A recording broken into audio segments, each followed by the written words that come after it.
Hey everyone, welcome to the Soulful Eclectic. I am your host, Diana Collins, and I want to welcome you to today's episode. If this is the first time you're visiting me, well, welcome. Thank you for taking the time out to spend with me in the Soulful Tribe. If you are returning, thank you so much. Welcome back, welcome back, welcome back. And I just want to extend that extended welcome to everyone and thank you for taking the time out to be with me. And I feel, special that you want to spend your 30, 45, maybe an hour, minutes with me. And I appreciate that, and I appreciate you. So thank you, everyone, for your feedback. I appreciate that as well. If you haven't, please join our website, www.thesoulfuleclectic.com. You can find me on Facebook, DC Soulful Eclectic, and Instagram, the Soulful Eclectic. And yeah, so today's episode, right? Health, wellness, mind, body, and soul. Today we're going to focus on the mind. And one of the things that you guys have heard me talk about is how I practice mindfulness and being mindful of the things that I'm doing, the things that I'm saying, and because your words can be manifest into greatness, and also your words have power. So being conscious of what I say, how I say it, is one of the things that I am learning and growing into as a person, right? It's just as a person. So it's a change for me because it's a constant journey being conscious of it, and it's never perfect. It's for whoever it is, and it's gonna look different for each and every one of us. So I wanted to share today for our mind day, our body day, our soul day, because it works for mind, body, and soul.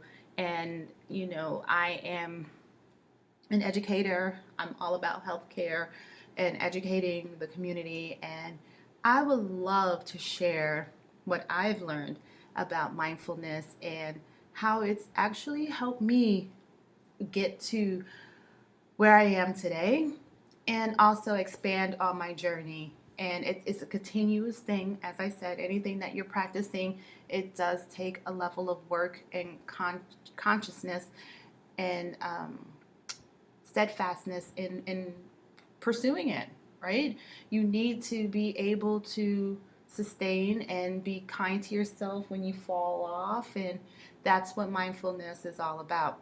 And so I'm going to start giving you some information about what mindfulness is, just kind of generalized.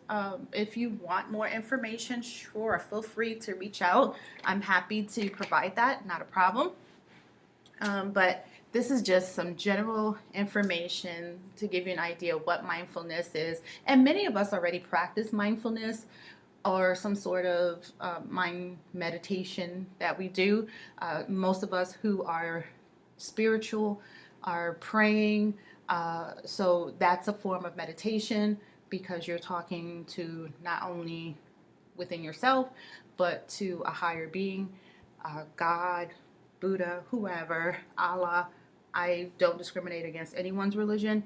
Your practice is your practice, just like meditation and mindfulness is your practice. It's what you want it to look like, and you get out of it what you put into it, and that's with anything we do in life. So just a general, when we look at mindfulness, what we're doing is we're trying to get into that different mindset. We're changing how we see things, how we view things. We're being conscious of the things that we're saying, the things that we're doing, the things that we are thinking, and how we are feeling. It's about intention and cultivating a level of awareness, and also paying attention to what is occurring both present and in past, what you've observed, how you feel, those sensations that you're feeling while you're in that state of meditation. And it's also an attitude, right? It's non-judgmental. You're curious about life, you're curious about yourself, and you're going to be kind to yourself. You need to be kind to yourself. And a lot of people wonder, where does this mindfulness thing come from? It seems like it just popped out of nowhere. But honestly, it's been something that's been practiced for years. There are different ways of doing it. Mindfulness is that meditation, as I said. So it's been something that has been practiced for thousands of years by Buddhists.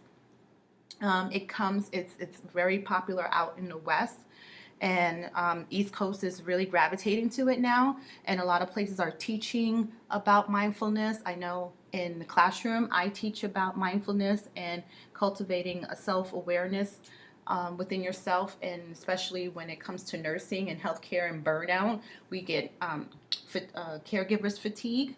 So I teach mindfulness to the students so that they can begin at an early stage in their career and their profession on being mindful of their biological state, being mindful of self. So I want to say about 20, 30 years ago, people really started to go into the state of meditation and mindfulness and being more aware because of the levels of stress that we have. As I said, we talk about healthcare and nurses, especially with burnout. That was one of the reasons why a lot of nurses and healthcare practitioners got out of healthcare, because they got burned out.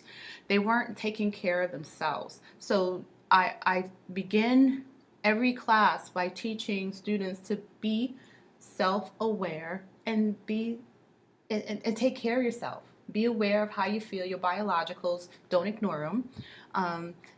Since we become this world of Zoom and Google Meets and things like that, we're in front of a computer all the time. So one of the things you have to be mindful of is those bio breaks. Bio breaks are not just bathroom breaks. They're grab something to eat, grab something to drink, stretch, step away from this harsh light of a computer every now and again. Those are bio breaks. That's paying attention to your body and those alerts that it gives you when it gets tired. Your eyes get tired and start to get watery. That's when it's time to put the camera off and step away from the computer and just give your eyes a break. Right? You start to feel those achiness in your body as you're sitting in front of a computer for long periods of time, typing, looking at documents. That's your cue to get up and step away, stretch, sit. I have a little meditation corner that I built in my office where I can just sit and just be for like 2 minutes. It doesn't even have to take long. Just 2 minutes. I'm sitting, zenning, bringing myself back, and then clearing and then coming back and engaging into whatever it was that I was doing. So that's something that you can do too. In my home, there are several places that you can just cop a squat and just zen out for the moment. And it's just a great thing. My husband does it all the time. Like, he can be sitting here talking to me, playing a game, doing homework or whatever, then all of a sudden he'll disappear. And what happens is he gets, overwhelmed, or he just feels that stress coming on, and he'll just go and meditate in one of the meditation areas that we have in the house. And that's something you can do. Step away and just come back. So with education and nursing and being a nurse practitioner, we always are curious about the evidence. Where is this? How is this proven? Who's saying this? So I have read a lot of articles about meditation, mindfulness, and the importance of resetting. And it really does help with a lot of things. Now, mind you, we're going to talk about the one few negative that I did come across in all of this, but more positives than negatives I have seen in the literature. So one of the things that it can help with is depression, anxiety, and stress. Now, this is not what I'm not talking about major depression where you're on medication. I never encourage anyone to stop taking any kind of medicine without seeking consult from your physicians or your provider, whoever prescribed the medication. Please never stop any medication unless directed by and guided by your provider, first and foremost. All right. But this can be used in synergy, in conjunction, together with whatever treatments that you're doing. Okay, it's not meant to replace anything, not by any means. But if you're already doing the work to better your mental health, this is another piece that can actually help, right? So when I was reading the literature, it agrees and just solidifies that mindfulness has that effect on depression, on stress and anxiety, and that it can help with if you have mild, maybe depression, you might be able to, with your physician, talk with them and maybe scale back on the dosage and work with that. But you never again want to do anything to jeopardize your health. You always want to talk to your providers with that. But it does help with psychological stressors. We use it a lot in patients who have PTSD, veteran and non-veteran alike. It is very helpful. It centers back. It helps with sleep as well. So there's a lot of psychological and physiological, so mind and body outcomes that are good when it comes to that, when it comes to meditation, stress, and anxiety and depression. Uh, let's see, pain. Oh my gosh, it can help recenter your pain. Now, does it take your pain away? Absolutely not. That will be poor practice for me to say that it will take away your pain. No, but there is some evidence that show that it does have a particular impact on that psychological experience from pain, especially for those who have what we call phantom limb pain. If you had an amputation, one of your limbs were removed surgically, and you still have that pain, it can help ease that a little bit. Again, it does not take it away, but it will help alleviate some of that discomfort and help center you back and readjust. All right, so that along again with other treatment is actually very helpful, and people have stated that it does decrease their intensity. Again, it doesn't take it away, but it does lower the intensity slightly. We talk about your health, mind, body, and soul. So it really helps with the overall well-being of you, right? We've seen, again, a number of individuals who use the mindfulness technique, and they are steady using it. Again, you can't use it and then just stop. It's a great way to cope. It improves the person's development of empathy and coping. It provides a better quality of life. It enhances your quality of life. It can improve some aspects of your physical health. It can help decrease your blood pressure. Definitely, it helps decrease those mental outbursts, anger, anxiety that we just talked about. And it can also help with some of those other long-term chronic illnesses that you may have. Again, it's not a all in all, it's going to fix everything. No, but it does help decrease the amount of intensity that you are experiencing. Honestly, performance. Wow. For me, I see a lot in the performance for me, my mindfulness, because it gives me that moment of clarity in what it is that I'm doing. It helps me reset.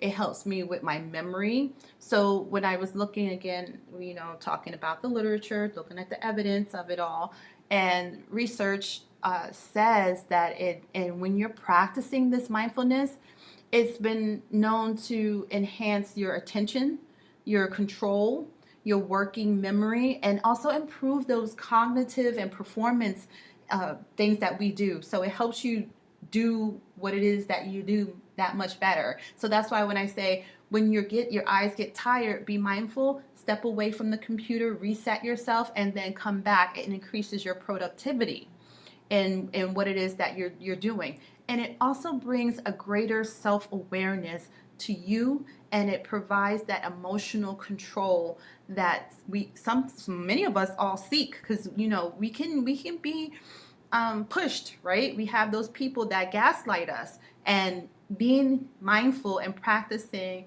mindfulness helps you decrease the amount that people are able to gaslight you.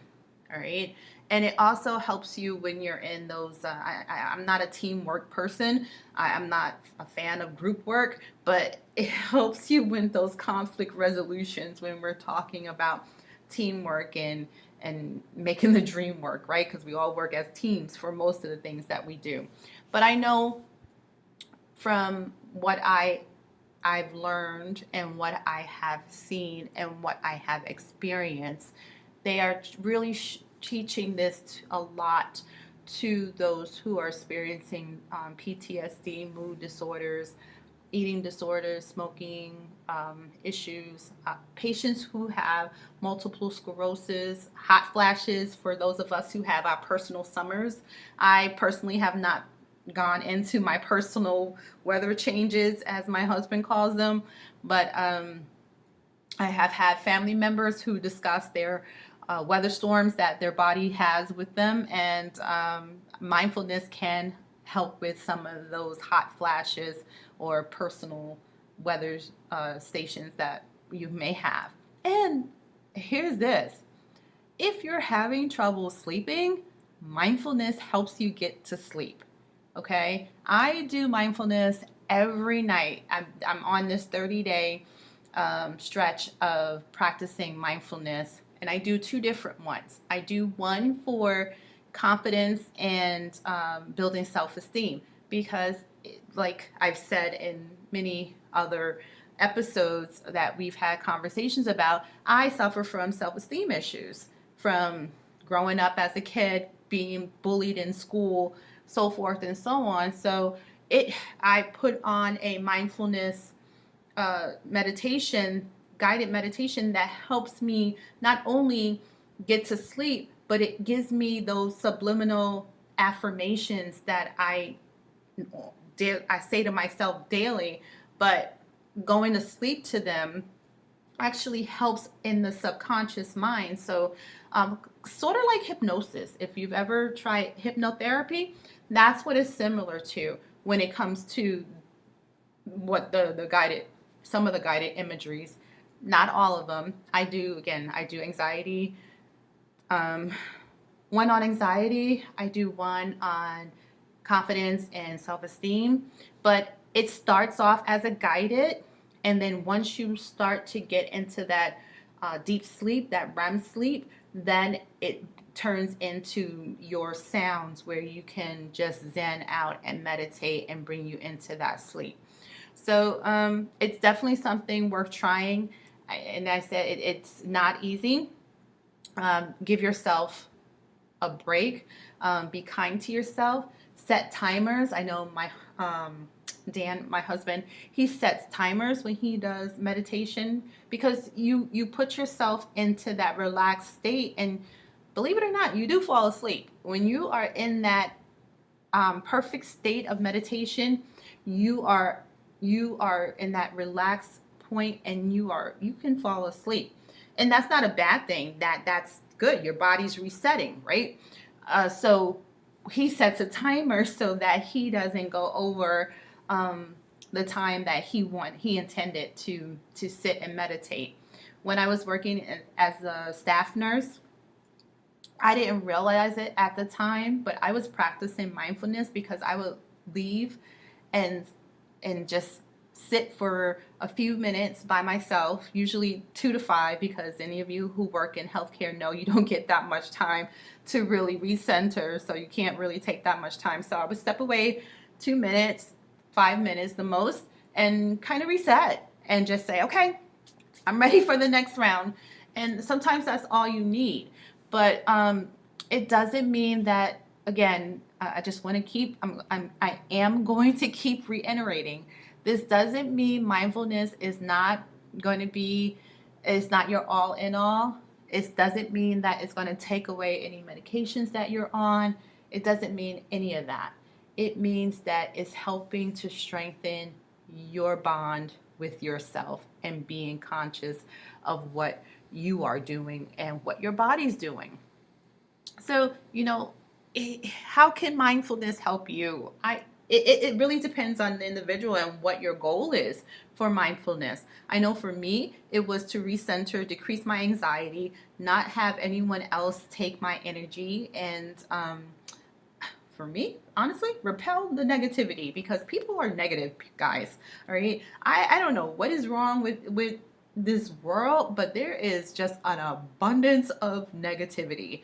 So I am just always cleansing my energy as best as I can and recenter, and trying not to allow people to gaslight me.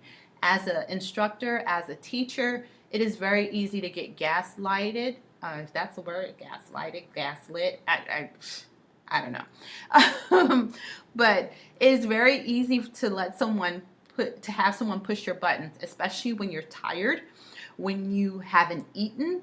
So taking account to those bio breaks is really important. So mindfulness helps with that. But as I was saying, as a faculty member, as a teacher, and even as a nurse, people gaslight you, and you have to be aware of your self involvement in it, and your and how you react to it, and helping those reactions. Mindfulness is part of that, right? Because it really does stop me from actually reacting to a lot of things that is said to me about me when it comes to being out and people's negativity. um, it also helps, from what I see and what I've read in the journals and all the literature.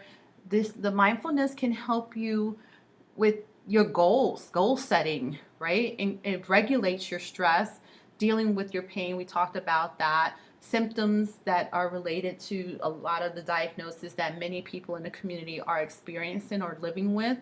And we talked about the effectiveness of work, but one of the things that I find with mindfulness, one of the many things, because there is many things, as I said, I've been doing this a long time. So the other thing that I find with mindfulness, it helps with our relationships between myself and my husband. It helps with our communication, because we talked about gaslighting. You and your spouse can gaslight each other. We know what buttons to push on one another, right? So how can we help diffuse those situations? And mindfulness helps a lot. It helps that even if you step away from the conversation when it starts to get heated, that's being mindful, because you need to remove yourself from that situation. Now, mind you, don't just walk away while your spouse is talking to you, or if it's especially if it's a heated argument, don't just walk away. All right. What we do is we stop and say, you know what, I can't continue this conversation right now. I'm gonna just give myself a minute, and then we can talk about it later, or once I reset. And that doesn't mean that the conversation is over, done, or whatever. It just means that person needs to step away because they feel themselves getting amped up. And for them not to lash out and say something that they're going to regret, they just rather say, hey, let's just take a time out. I'm going to go think about this, talk, sit for a minute, and come back when I'm ready to talk. And here's the wife part of me that's like, what do you mean when you're ready? I'm ready right now, and you just want to keep going. No, take the initiative. Take the listen to the lead that the other person has started.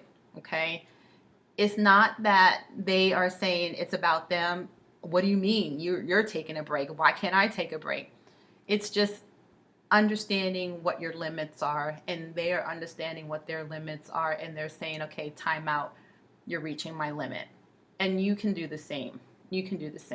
And that's one of the many things, again, I've learned in mindfulness, because before, my husband used to just walk away from me, and we'd be having conversations like, we were talking, and I had to, we had to sit down and have a serious conversation. It's like, dude, you can't just walk away from me when we're talking. I mean, that's really rude, number one. And then also, it just makes me think you're disinterested in what I'm saying, and you're not validating what it is that I'm saying. So it helps with communication. It really does. It really does. Practicing mindfulness is really something that is going to take time. It doesn't happen overnight. It's very effective, as I said. It helps you get to your goals and on some levels, but it does take time, and you will find that once you start meditating or practicing mindfulness, you'll find your mind starts to wander about different things, right? And it's okay. Just be mindful that your mind is wandering to the grocery store and what you have to pick up, and you're picturing what's in the fridge and what you're going to eat. It's fine. It's going to happen, and it's going to happen several times. What you do is you acknowledge, okay, yes, I have to go to the store, but this is not where I need to be right now. And you bring it back. You just bring your thoughts back to what it is that you're doing. And that's being present, being accountable to how your body is feeling, and then continuing from there. And as I said, it takes time. Be patient with yourself. When as I have grown in meditation and mindfulness, as I said, I have several areas in the house where I have a zafu, which is a fancy word for a meditation pillow. And you sit, and I just sit there and zone out. Sometimes I have sounds on, sometimes I don't. I will burn an incense or some kind of sage or whatever my goal is during this meditation time. That's what I'm setting that tone. And sometimes my energy is so intense, or the energy in the house can be so intense, because we have not just myself and my husband, we also have my 25-year-old daughter who's home, and she has very intense energy. Both my daughters do, which is why I think they clash a lot. But she has real intense energy. And so what I do is I'm constantly burning sage, which is an energy cleansing. We use it in ritual practices. It's called smudging. So we were kind of smudging the house during that time. I use a Palo Santo, which is also energy cleansing wood from Peru and Ecuador. And it's one of those things that we do to keep ourselves centered. And so you'll find what works for you, and you just kind of just gravitate to that. Sometimes I said I use sounds. Sounds work well too. Sounds can be either, YouTube has a lot of sounds. Pandora does spa sounds. XM Radio does spa sounds or meditation sounds. I think Pandora does meditation sounds or something like that. And XM Radio does, or Sirius Radio does spa sounds. So you can do either one. It works. But I also have a singing bowl. So I use a singing bowl for those intense energy days where I really need that energy to vibrate out. And so I use the vibrations of the singing bowl to help accentuate what I'm feeling and get that out. Also, when you're meditating, the smells, the scents, when I burn incense, it helps with that connection and brings that insight, that joy, and opens you up to be to clear out that energy and to recenter and refocus, because that is your time to really just switch off, turn off, and focus in on you, and do a head to toe analysis. So when you notice something in the present or habit, don't judge yourself and react. Just kind of just center yourself and just think about it. And I always say, is it about me? Right? Your reaction is what alerts you more than what the person says. So your response, right? Your response to something is usually over what the actual words are that is coming from the other person. Right? So practicing mindfulness helps you get control of yourself, what you're doing, over your reactions, and over those repetitive patterns that we do. It helps us pause. I love it. It helps us pause. It's your pause. So we're on play constantly. Play, play, play, play, play, right? Think of a radio. Think of how those of us who of the age who used to make mixtapes, right? We used to have a tape in there and it was ready to go. What was it doing? It was always on pause until we were ready for that next song. So here is your pause to get a clearer picture of what it is you're doing, a clearer picture of a situation, and a clearer picture on how you're going to respond more skillfully to something that has been done to you or said to you. So, this is the beginning of many mindful conversations that we're going to have. But I thought this was a nice start to introducing mindfulness and understanding what mindfulness is. And hopefully, after you've reviewed and listened and did some research of your own, maybe you can give me some feedback on what you think about mindfulness and how you may want to incorporate it in your day-to-day life to help you be a better version of you. So with that, I'm going to end and say thank you so much for taking the time out again to be with me.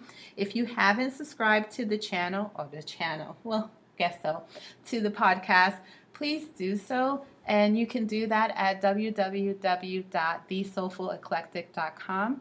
And also give me some feedback, right?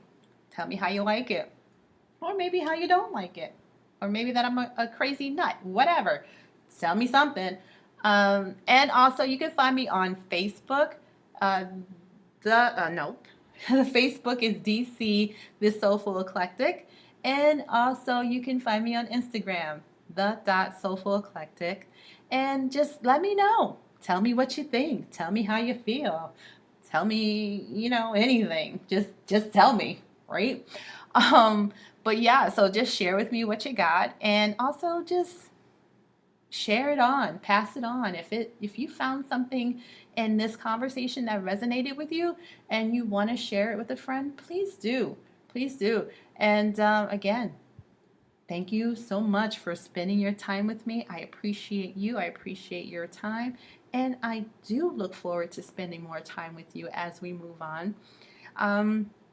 As I said, I have also, if you know anyone who is needing of educational academic services, be it in healthcare or non-healthcare, or if you know someone in the community who needs a speaker on a topic concerning diversity, inclusion, equity, and inclusion, as well as any healthcare issues that they want to discuss, health, wellness, mind, body, and soul.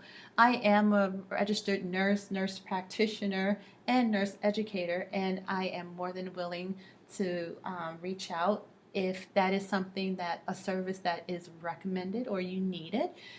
Contact Collins Education Resource Management, and we will be happy to help you with whatever service needs you may have, especially for those of you who are out there in nursing school. As an instructor, I know how hard it is to start the journey of nursing, and I also have a part of my business where I offer academic assistance in guiding you through the process of nursing school, because unfortunately it's not easy, but I'm telling you it's worthwhile. And I also mentioned that I'm also writing my book, so if there is anyone who is interested in hiring a ghostwriter to write your book, Beautifully Screwed with Shannon Gaston is more than happy to help you with those writing needs. So thank you so much again. I look forward to talking to you all. Please take care of yourself and each other. Check in on your seniors, please. Even if it's just to say hi, or even take them out for a cup of coffee. They'll love it. Thank you so much. Take care of yourself and each other. Until next time.